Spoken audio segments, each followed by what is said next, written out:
നമസ്കാരം, എല്ലാവർക്കും പുതിയൊരു വീഡിയോയിലേക്ക് സ്വാഗതം. നമ്മൾ ഇന്ന് പഠിക്കാൻ പോകുന്നത് ഇന്ത്യൻ ജോഗ്രഫിയിലെ കേരള PSC കഴിഞ്ഞ വർഷം ചോദിച്ച ചോദ്യങ്ങളും അതിൻ്റെ ഉത്തരങ്ങളുമാണ്. അപ്പോൾ ഒരു കാര്യം എനിക്ക് പ്രത്യേകം എടുത്ത് പറയാനുള്ളത്, കേരള ജോഗ്രഫി കേരള ജോഗ്രഫി അല്ല, ഇന്ത്യൻ ജോഗ്രഫി നിങ്ങൾ പഠിക്കുമ്പോൾ SCERT ടെക്സ്റ്റ് ബുക്കിന് ഇമ്പോർട്ടൻസ് കൊടുത്ത് തന്നെ പഠിക്കണം. കാരണം കൂടുതൽ ചോദ്യങ്ങളും SCERT നിന്നാണ് ചോദിച്ചിട്ടുള്ളത്. അപ്പോൾ SCERT പഠിക്കുമ്പോൾ 9ാം ക്ലാസ്സിലെ ടെക്സ്റ്റ് ബുക്ക് പ്രത്യേകം പഠിക്കണം. അത് ഇമ്പോർട്ടൻ്റ് ആണ്. ഒത്തിരി ചോദ്യങ്ങൾ അതിൻ്റെ അകത്തുനിന്ന് വരാൻ ചാൻസ് ഉണ്ട്. അപ്പോൾ നമുക്ക് ആദ്യത്തെ ചോദ്യം നോക്കാം. ആദ്യത്തെ ചോദ്യം, അസം ഹിമാലയ പർവ്വതങ്ങളിൽ ഉയരം കൂടിയത്. അസം ഹിമാലയ പർവ്വതങ്ങളിൽ ഉയരം കൂടിയ പർവ്വതം ഏതാണെന്നാ ചോദിച്ചത്. ഇതിന് ഉത്തരം നമച്ച ബർവയാണ് അസം ഹിമാലയ പർവ്വതങ്ങളിൽ ഉയരം കൂടിയത്. ഈ ക്വസ്റ്റ്യൻ PSC SCERT ജോഗ്രഫിയിലെ ഈ ഒരു ഭാഗത്തു നിന്നാണ് എടുത്തിട്ടുള്ളത്. നോക്കിയേ, ഈ ഒരു പാരഗ്രാഫിൽ 4ാമത്തെ ലൈനിൽ നിങ്ങൾ കണ്ടോ, അസം ഹിമാലയം എന്നറിയപ്പെടുന്ന ഈ മേഖലയിലെ പ്രധാന കൊടുമുടിയാണ് നംച ബർവ. ഇവിടെ നിന്നാണ് ഈ ക്വസ്റ്റ്യൻ എടുത്തത്. അടുത്തത്, കാശ്മീർ ഹിമാലയ ഭാഗത്ത് കണ്ടുവരുന്ന കുങ്കുമപ്പൂ കൃഷിക്ക് അനുയോജ്യമായ മണ്ണിനമാണ്. കാശ്മീർ ഹിമാലയ ഭാഗത്ത് കണ്ടുവരുന്ന കുങ്കുമപ്പൂ കൃഷിക്ക് അനുയോജ്യമായ മണ്ണിനമാണ് ഓപ്ഷൻ ബി കരീവ. ഓപ്ഷൻ ബി കരീവയാണ് കുങ്കുമപ്പൂ കൃഷിക്ക് അനുയോജ്യമായ മണ്ണിനം. ഈ ചോദ്യവും PSC SCERT 9ാം ക്ലാസ്സിലെ ടെക്സ്റ്റ് ബുക്കിൽ നിന്നാണ് എടുത്തിട്ടുള്ളത്. ഈ ഒരു പാരഗ്രാഫിൽ, ഇതിൽ 3ാമത്തെ പാരഗ്രാഫിൽ 2ാമത്തെ ലൈനിൽ തൊട്ട് നോക്കിക്കോ. കാശ്മീർ താഴ്വരയിലെ ഹിമാനികൾ നിക്ഷേപിക്കുന്ന അവസാദങ്ങളാണ് കരേവാസ്. നേർത്ത മണലും ജൈവാംശങ്ങളും നിറഞ്ഞ മണ്ണാണിത്. ഇവ കുങ്കുമപ്പൂ കൃഷിക്ക് അനുയോജ്യമാണ്. അപ്പോൾ ഇവിടെ നിന്നാണ് PSC ക്വസ്റ്റ്യൻ വന്നിട്ടുള്ളത്. ചോദ്യകർത്താവ് ഈ ഒരു ഭാഗത്ത് നിന്നിട്ടാണ് ആ ഒരു ക്വസ്റ്റ്യൻ എടുത്തിട്ടുള്ളത്. മനസ്സിലായില്ലേ? അപ്പോൾ നമുക്ക് അടുത്ത ചോദ്യം നോക്കാം. അടുത്തത്, നറോറ ആണവ നിലയം സ്ഥിതി ചെയ്യുന്ന സംസ്ഥാനം. നറോറ ആണവ നിലയം സ്ഥിതി ചെയ്യുന്ന സംസ്ഥാനം ഏതെന്നാണ് ചോദിച്ചിട്ടുള്ളത്. ഇതിൻ്റെ ഉത്തരം വരുന്നത് ഓപ്ഷൻ ബി ആണ്, ഉത്തർപ്രദേശ്. അടുത്ത ചോദ്യം, ഇന്ത്യയിൽ ഏറ്റവും കൂടുതൽ റബ്ബർ ഉൽപ്പാദിപ്പിക്കുന്ന സംസ്ഥാനം ഏതാണ്? ഇന്ത്യയിൽ ഏറ്റവും കൂടുതൽ റബ്ബർ ഉൽപ്പാദിപ്പിക്കുന്ന സംസ്ഥാനം ഏതാണ്? അത് നമ്മുടെ കേരളമാണ്. ഉത്തരം ഓപ്ഷൻ ഡി, കേരളം. കേരളത്തിലാണ് ഏറ്റവും കൂടുതൽ റബ്ബർ ഉൽപ്പാദിപ്പിക്കുന്നത്. അപ്പം 4 ക്വസ്റ്റ്യൻസ് നമ്മൾ പഠിച്ചു. നമുക്ക് അടുത്തത് നോക്കാം. അടുത്ത ചോദ്യം നോക്കാം. ഇന്ത്യയിലെ ഏറ്റവും വിസ്തൃതവും പഴക്കം ചെന്നതും ഉറപ്പേറിയ ശിലകളാൽ നിർമ്മിതവുമായ ഭൂവിഭാഗം ഏതെന്നാണ് ചോദിച്ചിട്ടുള്ളത്. അതേതാണ്? ഉത്തരം ഓപ്ഷൻ ബി, ഉപദ്വീപീയ പീഠഭൂമിയാണ് ഇന്ത്യയിലെ ഏറ്റവും വിസ്തൃതവും പഴക്കം ചെന്നതും ഉറപ്പേറിയ ശിലകളാൽ നിർമ്മിതവുമായ ഭൂവിഭാഗം. അപ്പം നമുക്ക് 6ാമത്തെ ചോദ്യം നോക്കാം. 6ാമത്തെ ചോദ്യമാണ്, ഇന്ത്യയുടെ ധാന്യപ്പുര എന്നറിയപ്പെടുന്നത് ഏത് വിഭാഗത്തെയാണ്? ഇന്ത്യയുടെ ധാന്യപ്പുര എന്നറിയപ്പെടുന്നത് ഏത് ഭൂവിഭാഗത്തെയാണ്? അപ്പം ഇതിൻ്റെ ഉത്തരം ഏതാണ്? ഉത്തരം ഏതാണെന്ന് നിങ്ങൾക്ക് മനസ്സിലായോ? ഉത്തരം വരുന്നത് ഓപ്ഷൻ എ, ഉത്തര മഹാസമുദ്രം. ഉത്തര മഹാസമുദ്രമാണ് ഇന്ത്യയുടെ ധാന്യപ്പുര എന്നറിയപ്പെടുന്നത്. അടുത്ത ഒരു സ്റ്റേറ്റ്മെൻ്റ് ആണ്. സ്റ്റേറ്റ്മെൻറ്റ് നമുക്ക് വായിക്കാം. പടിഞ്ഞാറൻ തീരസമതലവുമായി ബന്ധപ്പെട്ട് ശരിയായ പ്രസ്താവനകൾ ഏവ. അപ്പോൾ ഇതിൽ സ്റ്റേറ്റ്മെൻറ്റിൽ ഇതിൻ്റെ ഉത്തരം കറക്റ്റ് വരുന്നത് പടിഞ്ഞാറൻ തീരസമതലത്തിന് വീതി കുറവാണ് അല്ലേ? വീതി കുറവാണ്. ബംഗാൾ ഉൾക്കടലിനും പൂർവ്വഘട്ടത്തിനും ഇടയിൽ സ്ഥിതി ചെയ്യുന്നു. അത് തെറ്റാണ്. റാൻ ഓഫ് കച്ച് മുതൽ കന്യാകുമാരി വരെ നീളുന്നു. അത് ശരിയാണ്. താരതമ്യേന വീതി കൂടുതൽ. അത് തെറ്റാണ്. അപ്പോൾ ഇതിൽ 1ഉം 3ഉമാണ് ശരിയായിട്ടുള്ളത്. 1ഉം 3ഉമാണ് ശരിയായിട്ടുള്ളത്. പടിഞ്ഞാറൻ തീരസമതലവുമായി ബന്ധപ്പെട്ട ശരിയായ പ്രസ്താവനകളാണ് 1ഉം 3ഉം. അതായത് താരതമ്യേന വീതി കുറവാണ്, ബംഗാൾ ഉൾക്കടലിനും പൂർവ്വഘട്ടത്തിനും റാൻ ഓഫ് കച്ച് മുതൽ കന്യാകുമാരി വരെ നീണ്ടു കിടക്കുന്നു. ഇത് രണ്ടുമാണ് ശരിയായിട്ടുള്ള ഉത്തരം. അടുത്ത ചോദ്യം നോക്കാം. അടുത്ത ചോദ്യം ഇതാണ്, സിന്ധു നദിയുടെ പോഷക നദികൾ താഴെ കൊടുത്തിരിക്കുന്നതിൽ ഏതാണ്? അപ്പം ഇതിൻ്റെ ഉത്തരം വരുന്നത് ഓപ്ഷൻ എ ആണ്. ഉത്തരം ഓപ്ഷൻ എ ആണ്. ചലം, ചിനാബ്, രവി, ബിയാസ്, സത്ലജ്. 5 പോഷക നദികളാണ് ഉള്ളത്. അടുത്ത ചോദ്യം, കാർഷിക കാലങ്ങളിൽ റാബിയുടെ ശരിയായ വിളവിറക്കൽ കാലം ഏതെന്നാണ് ചോദിച്ചിട്ടുള്ളത്. കാർഷിക കാലങ്ങളിലെ റാബിയുടെ ശരിയായ വിളവിറക്കൽ കാലം ഏതാണ്? അതിൻ്റെ ഉത്തരം നവംബർ മധ്യമാണ്. ഓപ്ഷൻ സി, നവംബർ മധ്യമാണ് ഇതിൻ്റെ ശരിയായ ഉത്തരം. 10ാമത്തെ ചോദ്യമാണ്, കോട്ടോണോപോളിസ് എന്ന് വിശേഷിപ്പിക്കുന്ന ഇന്ത്യൻ നഗരം. കോട്ടോണോപോളിസ് എന്ന് വിശേഷിപ്പിക്കുന്ന ഇന്ത്യൻ നഗരമാണ് മുംബൈ. കിട്ടിയില്ലേ? അടുത്തത് വീണ്ടും ഒരു സ്റ്റേറ്റ്മെന്റ് ക്വസ്റ്റ്യൻ ആണ്. ഹിമാലയ പർവ്വതനിരയായ ഹിമാദ്രിയുടെ സവിശേഷതകൾ അല്ലാത്തത്. പ്രത്യേകം നോക്കണം, സവിശേഷതകൾ അല്ലാത്തതാണ് ചോദിച്ചിരിക്കുന്നത്. അപ്പോൾ തെറ്റുത്തരമാണ് ഇതിൻ്റെ അകത്ത് വേണ്ടത്. അതായത് ലോകത്തിലെ ഏറ്റവും മഴ ലഭ്യമാകുന്നതാണ്. ശരിയാണോ? അല്ല, അത് സവിശേഷത അല്ലാത്തതാണ്. പിന്നെ എന്താണ്? നിരപ്പായ താഴ്വരകളായ ഡൂണുകൾ കാണപ്പെടുന്നു. അതും ഹിമാദ്രിയുടെ സവിശേഷതയല്ല. 1ഉം 4ഉമാണ് സവിശേഷത അല്ലാത്തത്. ബാക്കി രണ്ടും ഹിമാദ്രിയുമായി ബന്ധപ്പെട്ട് ശരിയായ പ്രസ്താവനകളാണ്. അപ്പോൾ ഇതിൽ 1ഉം 4ഉം എന്ന് പറയുമ്പോൾ ഓപ്ഷൻ ബി ആണ് വരുന്നത്. ഓപ്ഷൻ ബി ആണ് ഇതിൻ്റെ ഉത്തരം വരുന്നത്. 1ഉം 4ഉം ഹിമാദ്രിയുടെ സവിശേഷതകളല്ല. ഓക്കെ അല്ലേ? അടുത്ത ചോദ്യം, കുങ്കുമ കൃഷിക്ക് ഏറ്റവും അനുയോജ്യമായതും കാശ്മീർ താഴ്വരയിലെ ഹിമാനികൾ നിക്ഷേപിക്കപ്പെടുന്നതുമായ മണൽ നിറഞ്ഞ ജൈവാംശമുള്ള മണ്ണ് ഏതാണ്? ഓപ്ഷൻ ബി ആണ് കരേവാസ് മണ്ണ്. അടുത്തത് 13ാമത്തെ ചോദ്യമാണ്. ചോദ്യം ഇതാണ്: ഏറ്റവും നീളം കൂടിയ ഉപദ്വീപീയ നദി. ഏറ്റവും നീളം കൂടിയ ഉപദ്വീപീയ നദി ഏതാണ്?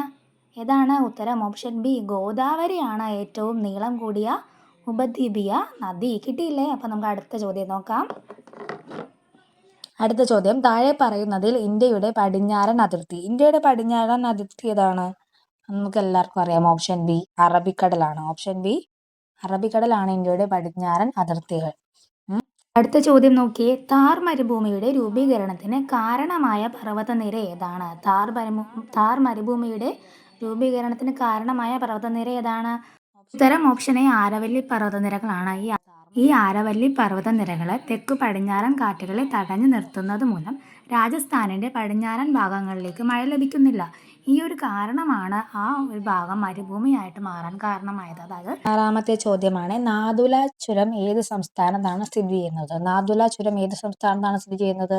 Option B സിക്കിമാണ്. സിക്കിമിലാണ് നാഥുല ചുരം സ്ഥിതി ചെയ്യുന്നത്. നാഥുല ചുരം ഏതൊക്കെ 2 പ്രദേശങ്ങളെ തമ്മിലാണ് കണക്ട് ചെയ്യുന്നത്?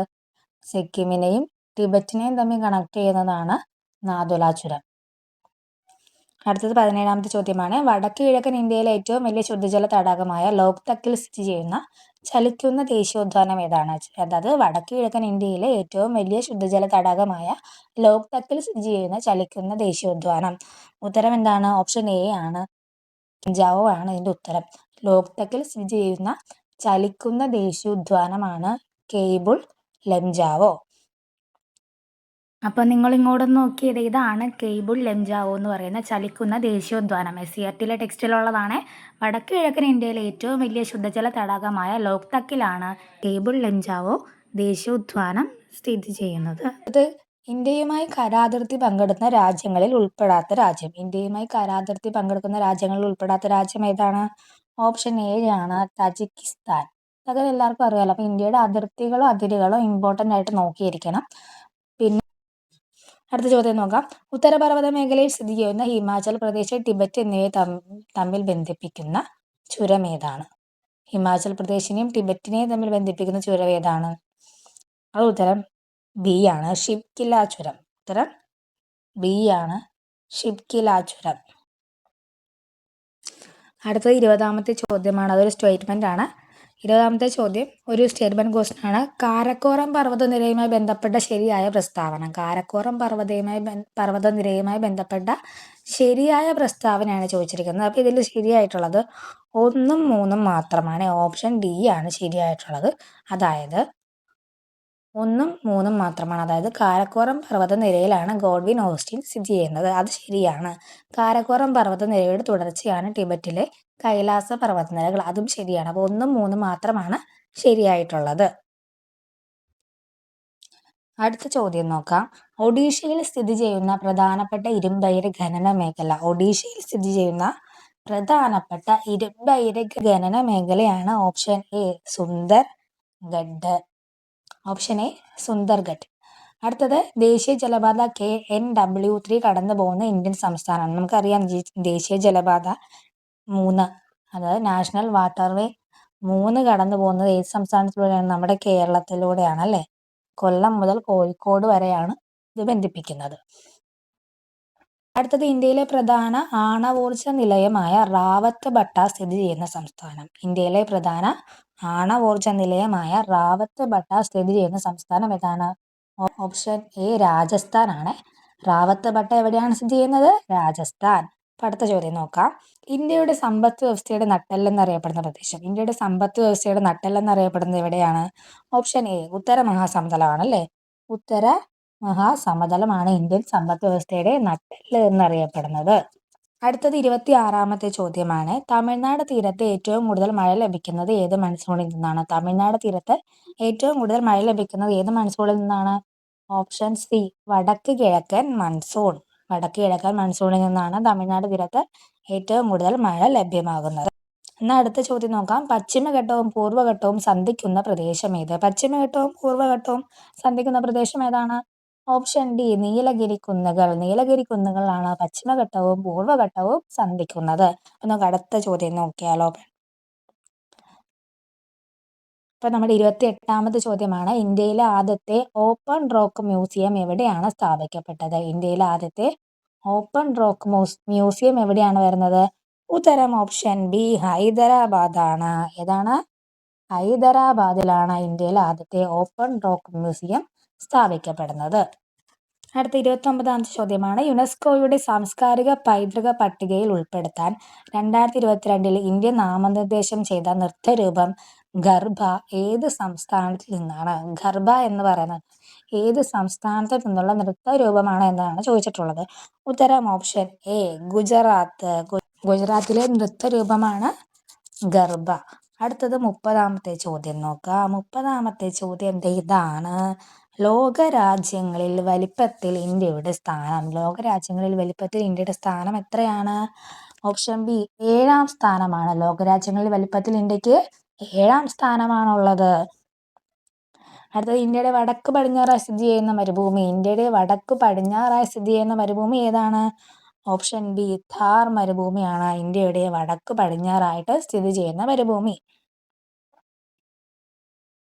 അടുത്തത് ദക്ഷിണേന്ത്യയിലെ ഏറ്റവും നീളം കൂടിയ നദി ഏതാണെന്നാണ് ചോദിച്ചിരിക്കുന്നത്. ദക്ഷിണേന്ത്യയിലെ ഏറ്റവും നീളം കൂടിയ നദി ഏതാണ്? Option A Godavari. ഗോദാവരിയാണ് ദക്ഷിണേന്ത്യയിലെ ഏറ്റവും നീളം കൂടിയ നദി. അടുത്ത ചോദ്യം നോക്കാം. 33ാമത്തെ ചോദ്യമാണ്. അറബിക്കടലിൽ സ്ഥിതി ചെയ്യുന്ന ഇന്ത്യയുടെ ദ്വീപസമൂഹം ഏതാണ്? അറബിക്കടലിൽ സ്ഥിതി ചെയ്യുന്ന ഇന്ത്യയുടെ ദ്വീപസമൂഹം ഏതാണ്? ഉത്തരം ഓപ്ഷൻ സി ലക്ഷദ്വീപ്. അല്ലെ, ലക്ഷദ്വീപാണ് അറബിക്കടലിൽ സ്ഥിതി ചെയ്യുന്ന ഇന്ത്യയുടെ ദ്വീപസമൂഹം. അടുത്തത് 34ാമത്തെ ചോദ്യമാണ്. പരുത്തി കൃഷിക്ക് ഏറ്റവും അനുയോജ്യമായ മണ്ണിനം. പരുത്തി കൃഷി ചെയ്യാൻ ഏറ്റവും അനുയോജ്യമായ മണ്ണ് ഏതാണ്? ഓപ്ഷൻ ബി കറുത്ത മണ്ണ്. കറുത്ത മണ്ണാണ് പരുത്തി കൃഷിക്ക് ഏറ്റവും അനുയോജ്യമായ മണ്ണ്. അടുത്തത് 35ാമത്തെ ചോദ്യമാണ്. ഭ്രംശ താഴ്വരയിലൂടെ പടിഞ്ഞാറോട്ട് ഒഴുകുന്ന ഇന്ത്യയിലെ ഏക നദി. ഏത് നദിയാണ് ഭ്രംശ താഴ്വരയിലൂടെ പടിഞ്ഞാറോട്ട് ഒഴുകുന്നത്? ഭ്രംശ താഴ്വരയിലൂടെ പടിഞ്ഞാറോട്ട് ഒഴുകുന്ന ഇന്ത്യയിലെ ഏക നദിയാണ് ഓപ്ഷൻ സി നർമ്മദ. നർമ്മദ നദിയാണ് ഭ്രംശ താഴ്വരയിലൂടെ പടിഞ്ഞാറോട്ട് ഒഴുകുന്ന ഇന്ത്യയിലെ ഏക നദി. അപ്പോൾ ഇത്രയുമാണ് നമ്മുടെ ഇന്നത്തെ ചോദ്യങ്ങൾ. നമ്മൾ 35 ചോദ്യങ്ങളാണ് എടുത്തത്. അപ്പോൾ ഇതിന് നിങ്ങൾക്ക് എത്ര മാർക്ക് കിട്ടിയെന്ന് നിങ്ങൾ കമൻറ്റ് ചെയ്യുക. പിന്നെ നമുക്ക് അടുത്തൊരു ടോപ്പിക്കുമായിട്ട് വീണ്ടും കാണാം. അപ്പോൾ ഞാൻ ഡെയിലി കറണ്ട് അഫെയർസിൻ്റെ വീഡിയോ ഇടുന്നുണ്ട്. അത് കാണാത്ത ആരെങ്കിലും ഉണ്ടെന്നുണ്ടെങ്കിൽ അത് കാണണേ. നിങ്ങൾക്ക് വളരെ ഹെൽപ്ഫുള്ളായിരിക്കും. ഡെയിലി ഒരു 15 കറണ്ട് അഫെയർ ആണ് ചെയ്യുന്നത്. അത്രയേ ഉള്ളൂ. എല്ലാവരും നന്നായിട്ട് പഠിക്കുക. നമുക്ക് അടുത്ത വീഡിയോ ആയിട്ട് വീണ്ടും കാണാം.